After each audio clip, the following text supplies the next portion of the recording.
Welcome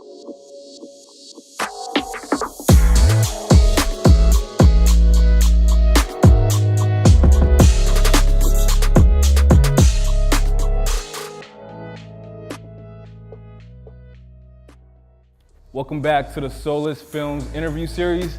Right now we have my boy Kenyah, also known by Kid Ken. Yeah. So we're about to just talk, really, Yeah, honestly. let's do it. No, but for real, so Kenyah, I've known you for about 7 years now. Yeah. A while. Yeah. I've known you for a minute.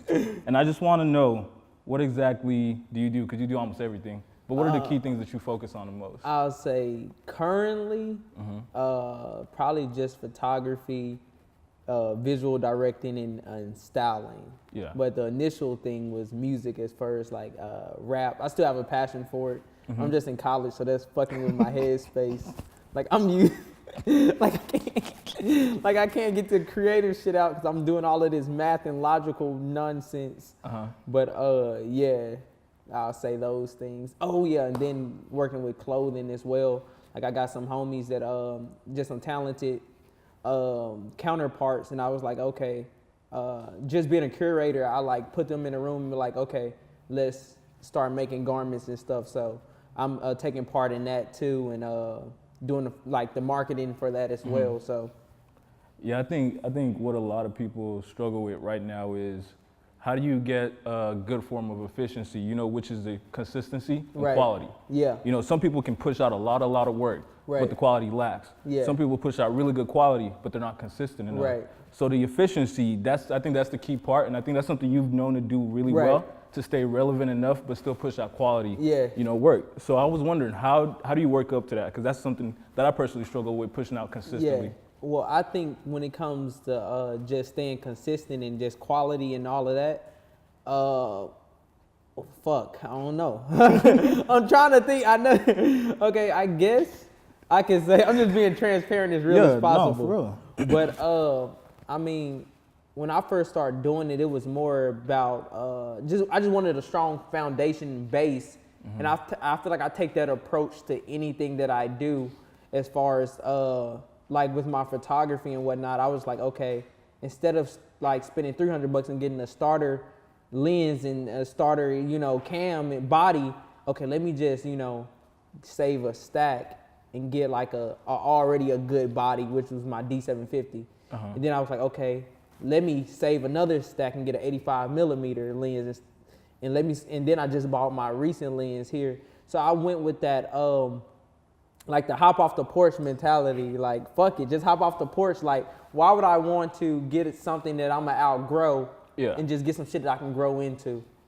So, and I felt like just that, taking that concept and like applying that, like I already came off the bat with pretty good pictures, even I was a beginner, and then I just got better and build on top of that. So, and then just another thing, just over time, I got to the point I just start filtering my own work, and I'll look at some shit and be like, this not hard. And be like, this shit just ain't hard. And and I feel like when you put that energy into what you do, it translates. Cause there's been times when I first got my camera, when I was like on some, fashion photography, modeling shit. Me and my homie Della, we'll just every day we'll put on a fit and shoot this shit and post it. Yeah. And I just said, nah, bro. I said, okay, that shit's cool, but I had something in my head told me like, okay, if we want this shit to be more efficient, we need to plan every shoot that we do.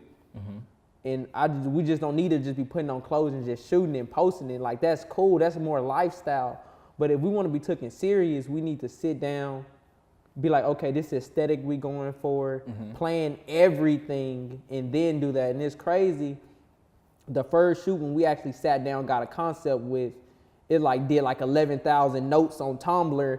And like, it was just off the shit that was in my mind, I didn't compromise myself. I said, bro, we gonna do this shoot. We need to sit down, plan this, get the pieces we want, and we did that, and it translates. So I just feel like I translate that to even a casual post. Yeah. I'll just be like, okay, is this shit hard? If my mind say, if this shit ain't hard, I don't post it. But you know, so I just keep that in my, being real with myself. Yeah. If I feel like it's hard, I'm gonna post it. Yeah, which I think a lot of people struggle with. Yeah, because sometimes you're gonna do some shit and it's just not gonna be hard. You may put 2-3 hours into it. How do you wait. How do you think people realize, like, when do you come to that realization, like, nah, this ain't it?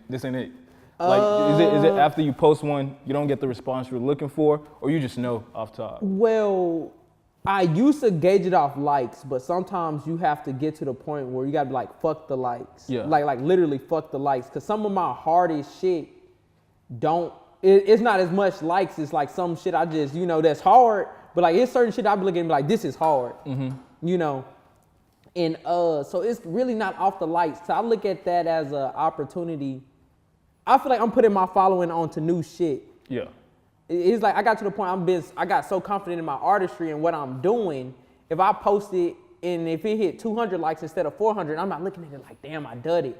I'm just looking at it like, nah, this is the shit that I'm on. They're gonna eventually grow to be on it. This is something new, out of the ordinary from what they usually see.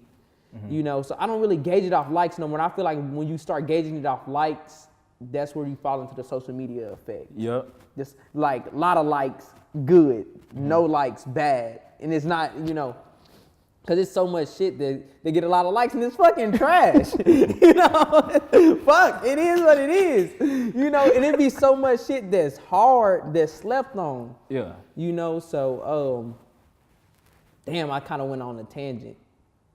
So what was it again? So I'm gonna give you that direct answer. I honestly don't remember what the question was.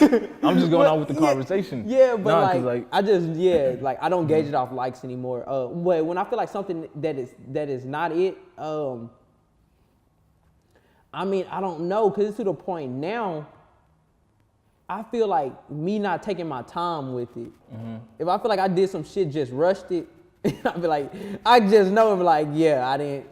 No, you know. that's not it. Yeah, so just off that, cause I feel like when shit premeditated, the margin of error is way smaller. That's very true, yeah. Way smaller than just being like, oh fuck it, we just gonna go off the rip. Cause when you go off the rip, it's like, I don't know, I just feel like when I do that, I don't get what I want. Yeah, your results aren't what you're looking for. Yeah, so now it's to the point where like, even with my photography and stuff, even people that I shoot with, I'm never in a rush to shoot with somebody. It's one of those things, we gonna sit down, we gonna plan. I don't want no time frame on this shit. Like, for real, like, I'm on some shit like, bro, clear your schedule. Like, cause I feel like if I'm rushed, it just don't work for me. So I just feel like taking that time produces the product for me, in my opinion. So the time is really important. Yes. Yeah, so when we're talking about efficiency, you know, bringing quality content at a consistent rate, you think time plays a big role in that? Yeah, definitely. Okay, and I do know that you've been working with different people around the city, and it's interesting how much talented people are in this city, and how you can bring them all together. So how do you plan that out? How do you bring people who are talented in their own regards, with their own mindset, their own goals, to work together on one single objective, I guess? Let me see how I did that. Okay, so with my homies, my homie Deontay, he's from the west side of Fort Worth, like from Como, but he's talented. Like we clicked on a lot of shit, like as far as visual aesthetics, fashion. I had another homie, Wesley, that I met through like Instagram, but he's like, that's like my dog. Then I met Dan through Wesley, and I knew that Dan made clothes, that Wesley and Dan was doing some stuff. I knew that Deontay was doing some stuff too. And I was just like, I see it. Like, I just see pieces of I see it as a puzzle. I'm like, man, Deontay makes clothing. Dan know how to construct clothing. He got like 7 years of sewing experience. You know, Wesley, works up under Dan, so he know what to do. And plus, Wesley is efficient in Photoshopping. You know, I was just looking. I'm like, bro, I see all of these people. Let's band them together and let's produce. Let's create. So, you know, I guess just having that personal relationship with each one of them, it's not like, oh no, like, hey, I got a money play for us. It's more like on some, bro, I see it, like on some DJ Khaled shit. Like, I see it. Like, I see this shit. Yeah. You know, when he see a song, you're like, I want Quavo, I want all of these people. That's how I see it. I was just like, okay, I see that we could build a super team. And these people, some of these people didn't even know each other. I like, okay, let's meet. This is what I see in my brain. Let's put it together. And so just having no relationships and just taking note of what people do. And if I find like when it's always like, okay, this person is cool with this person is dope with that, let me see if I can somehow connect them. Yeah. So that's how that all happens pretty much. Pretty much. Do you think like, honestly, well, some people do have the ability to be able to communicate with people from different backgrounds. Do you think you have that ability as well? Because I know you're very, very, very, very charismatic. Like you're very out there. You know, you're just you. And I think that being transparent, that's what's really important. That's how you can get to that. So for people who struggle with communicating their feelings or their thoughts to other people, how do you think they can probably work on that to get that across?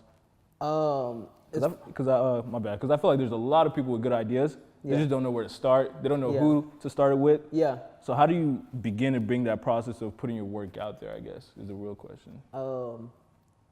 Like putting your work out. I mean, I'm trying to think. Yeah, because there's a lot of avenues. Yeah, there's a lot of ways you can do it. You know, you can go the guerrilla route of like being at every event and just being like, this is what I do, network. And that's one of the things that I see my friend Norman do. Like when it comes to social networking skills, the bar is like filled up on some shit. Like he's not afraid to talk to anybody, which I'm somewhat more like, you know, I'm kind of in that regard. And so I just see elements from different people and be like, okay, this is how you move. So you can go that route of getting your shit out, just the more people you come in contact with, or you can connect to people within what you do. So if you like a visual director or you make videos, you should connect with other videographers. And then that connection web, you know, it'll start connecting naturally. Yeah, definitely. You know, so I feel like if that's someone that's shy and just can't go the guerrilla route of getting it out, try to connect with people within your realm. Yeah. I think back to the social media, you know, that instant gratification. Kind of basing your worth on what other people think and what other people like. I think that actually sways a lot of people away from stepping out their comfort zone. Like especially within the city, I feel like we were saying, there's so many talented people who for some reason just don't want to work together. Like there's not enough room for everyone. When there's more than enough room for everyone. So it's like, how do you, I guess, kind of reteach yourself, kind of unlearn what you've been shown and relearn a way that allows you to be more, I don't know, genuine, more of a natural, let me rephrase that, more of a natural feeling. Because I think what really affects people is the inability to understand not only themselves, but the situation. So when they don't know themselves, it's hard for them to even communicate or connect with people on a natural level.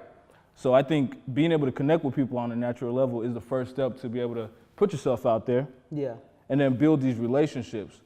But I guess my question for you is, or what are your thoughts on really the people in this city being able to work together a lot more, understanding that there's room for everyone. You don't gotta be so like, get away type shit. Cause it's pretty frustrating. I know how it can probably dismay some people from pursuing their dreams. I mean, I don't know, it's just like a crab in a bucket mentality. Like, I mean, honestly. And I feel like that's just not Fort Worth, a DFW thing. That's everywhere. Like I was watching some of the baby interviews, and he said that's how it was in Charlotte. Like it's so, you know, it's only gonna be one. It's only gonna be one.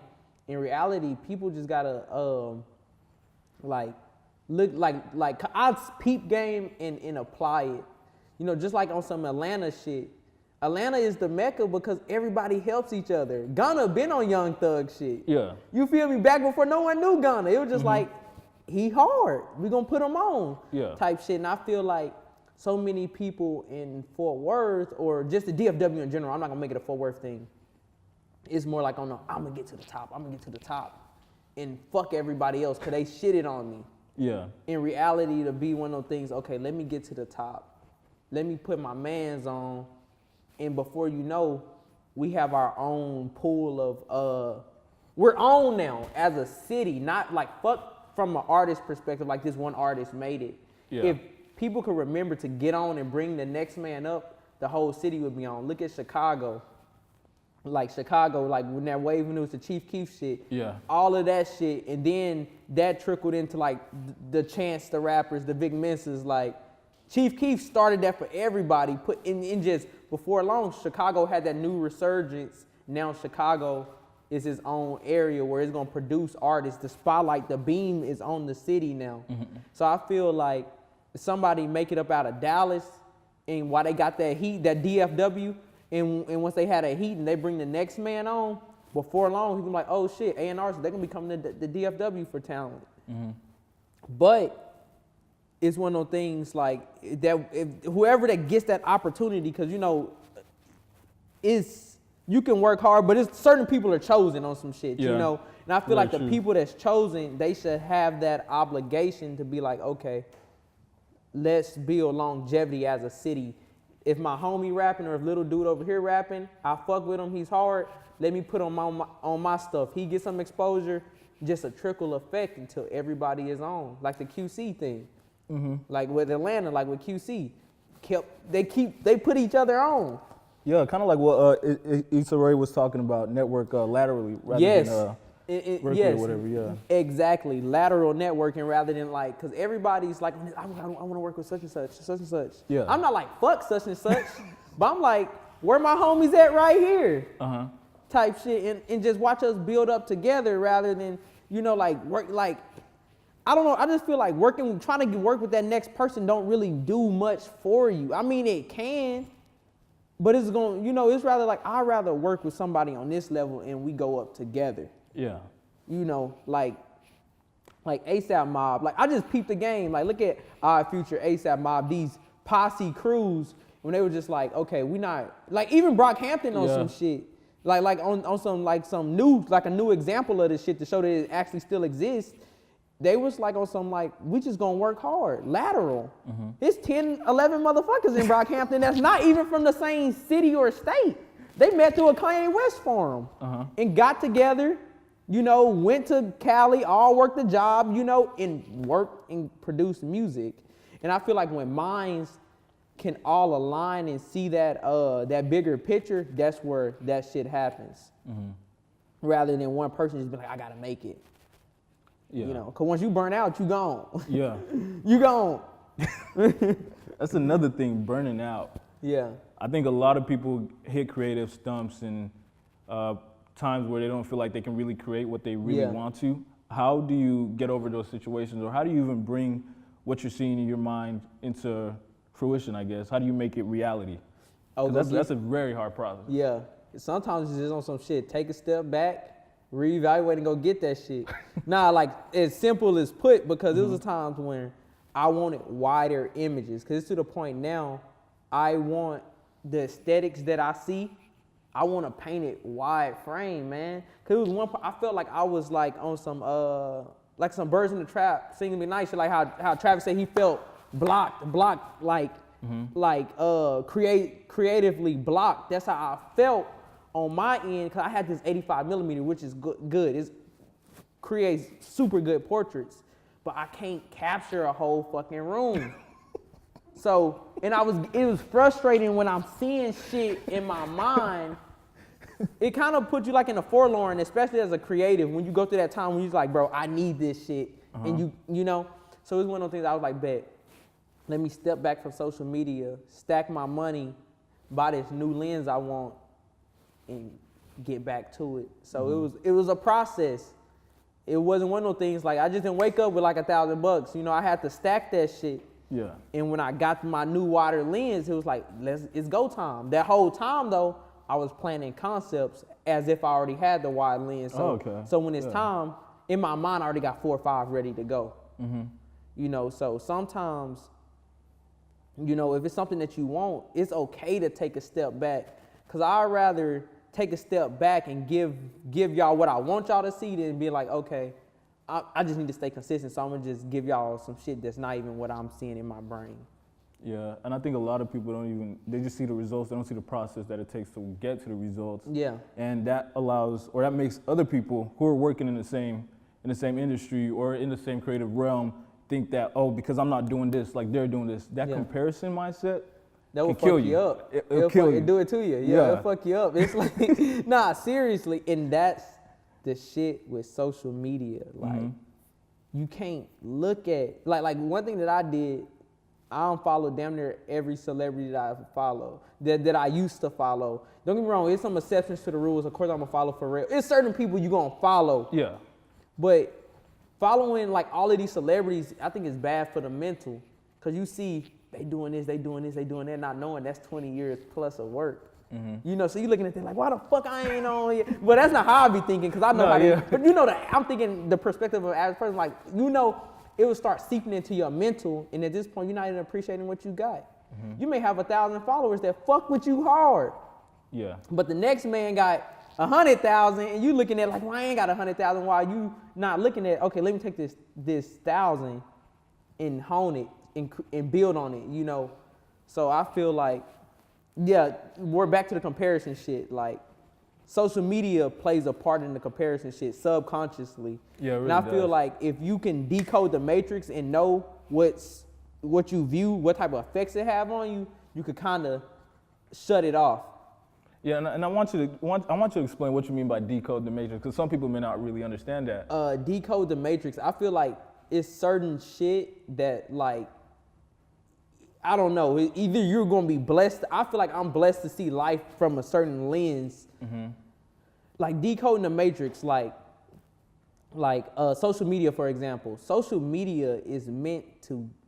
It's not good for your mental, like, at all. We're addicted. Like, you know, we're addicted. You know, wake up, can't even take a piss. First thing, like, keep it real. You wake up, can't even take a piss. You wake up, oh shit, I'm on my phone. If I even take a piss. You feel me? Like, and that's on some real shit. And that's one of those things, like, and it was a situation where when that screen monitoring shit got introduced to Apple, when you could show the time, I remember I was in college, you know, I'm still in college, but it was last semester. I was having a fucking horrible trash ass semester. I mean, fuck it. I mean, I ain't, you know, you gonna fuck up. I was having a trash ass semester, and nigga, I looked down at my phone. Okay, we like, it's like 4 or 5 o'clock. I'm 6 hours. It's like social network, and that motherfucking bar say 6 hours. I felt fucking disgusted. You know what I did? I deleted that shit. I deleted Insta, Snapchat, Facebook, and I only kept Tumblr because Tumblr is gonna actually feed my mind. Yeah. And when I did that shit, I had to literally withdraw from, I went cold turkey off social media. I went cold turkey off the shit because I felt myself being in a cycle of, okay, I'm laying down 15 minutes. That turned in, before you look up, a whole hour went by. Because you go through let me check Insta, let me check Twitter, let me check Snapchat. What the fuck is doing for you? Nothing. But we're so used to it. Yeah, it's become a pattern, a routine. Yeah, and it's releasing on dopamine. It's like I don't know what the fuck. I start thinking like, what the fuck did this do for me? Nothing. So I had to cut it off, bro. And I feel like that's a code to decoding the matrix. Because when I through that time, that 2-3 month period when I was completely off social media, my clarity came back. I was able to create what I wanted, take my time with it. And even from like a social standpoint, I felt more connected with the people within my life. Yeah. You know, I just felt so much connected. In social media, feel like you're gonna miss nothing. You're not gonna miss nothing, bro. Some shit is important. You gonna find out. Yeah, that's true. You gonna find out. So I feel like that was like decoding the matrix, or just knowing like what's life and what's not life. You know, I mean, it's so complex to decode this saying of decoding the matrix, but just knowing that you can live the life you want to live regardless of what society tells you.